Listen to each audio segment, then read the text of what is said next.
This is one of the weirdest rabbit holes I've ever gone down. 911 services were down across Pennsylvania the day the Annabelle doll was brought to Gettysburg.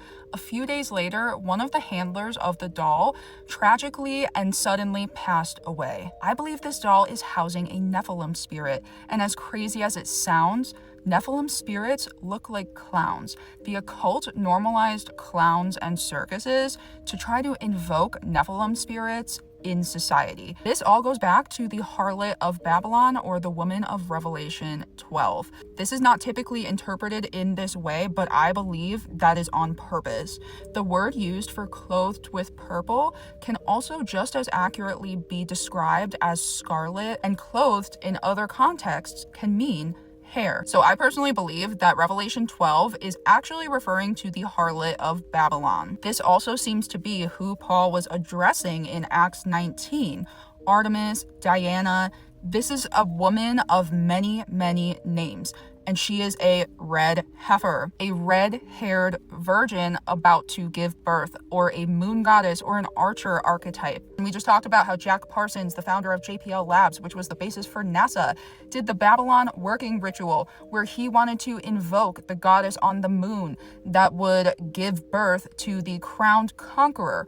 This woman came along, her name is Margaret. He thought that she was a perfect representation of the moon goddess or Harlot of Babylon, so he married her. This is the moon goddess Diana, also known as Luna in Rome, and Artemis, as mentioned in Acts 19. This is how Lilith is typically depicted. There's a million different of this archetype across every single pantheon. There's multiple of her in each pantheon. But you'll notice she's always very, very pale, red hair, frilly outfits, usually white, sometimes green.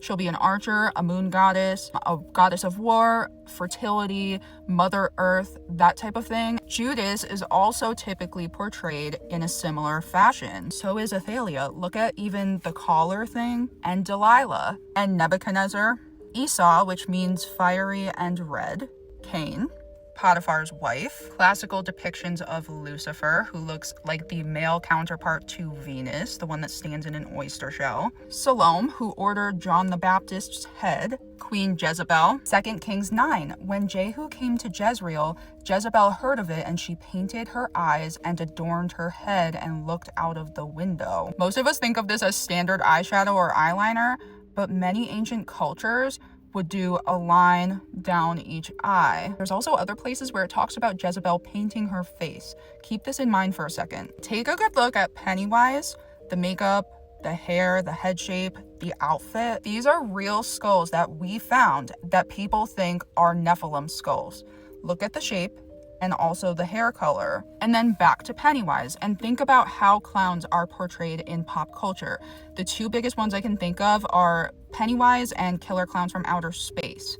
Pennywise is also from outer space. They both eat people. They're both large and have weird head shapes. We know space isn't a thing, but we also know that the Watchers are trapped in the firmament. They are the planets. So to me, it makes sense that they would say that these things are from outer space. So clowns were originally for like ballet and theater. Typically you would have a Harley Quinn, and then you would have like this princess-esque clown called Columbine. If anyone's ever seen Rocky Horror, Columbia is a good example of this. I believe that this is the Venus or Catholic Mary Harlot of Babylon stereotype, and then these are like the male Nephilim that pursue her. Here's another example. We have the princess character, and look at this one. It looks just like Pennywise. Then I started thinking about the outfit, and I'm like, it's Marie Antoinette-esque.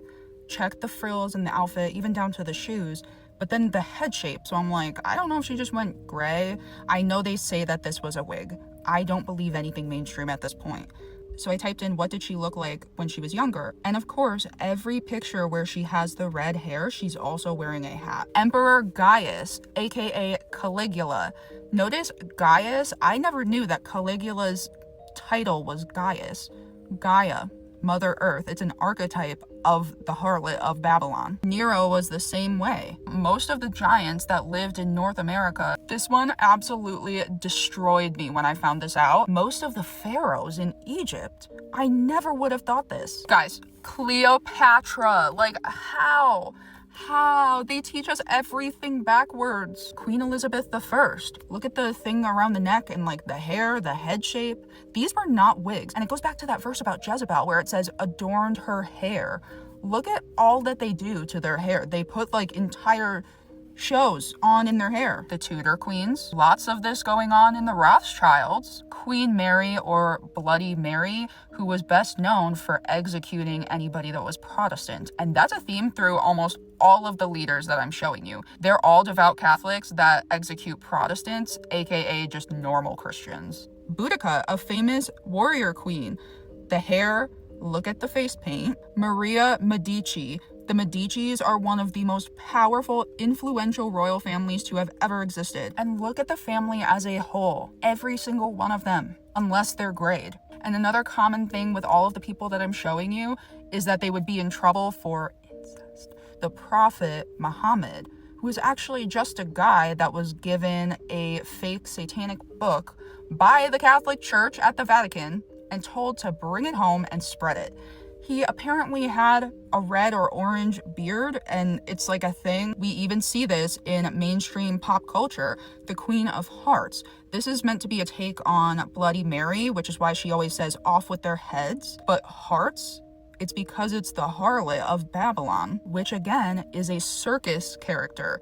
You have clowns, and then you have harlots. And how could I forget the goddess of sorcery, who is in charge of lions, tigers, bears, and pigs, is named Circe, like circus. The thing that most people don't mention, or maybe they just don't realize it, is that pretty much all Luciferian cults are just nature worshippers. So they worship Mother Earth, who's the harlot of Babylon. The secret societies have been trying to work this into mainstream culture and normalize it for as long as they have, because they know bringing the concept into our everyday lives invokes the spirits that come with it, even though we don't know what they are. This is why we need Jesus Christ, you guys. We are always getting hit with things like this from every angle. If you don't have Jesus in your life, you need to find him. And then think about all of the verses throughout the entire Bible, but a lot of them are in like Proverbs about the fool. The fool does this, the fool does that. When somebody acts goofy, we call them a clown. It's saying the fools. That's why they're intermeshed. I don't even know what to say. You guys told me about a book on this. I ordered it. I'm just waiting for it to come. So I'll update you guys as I read it and learn more.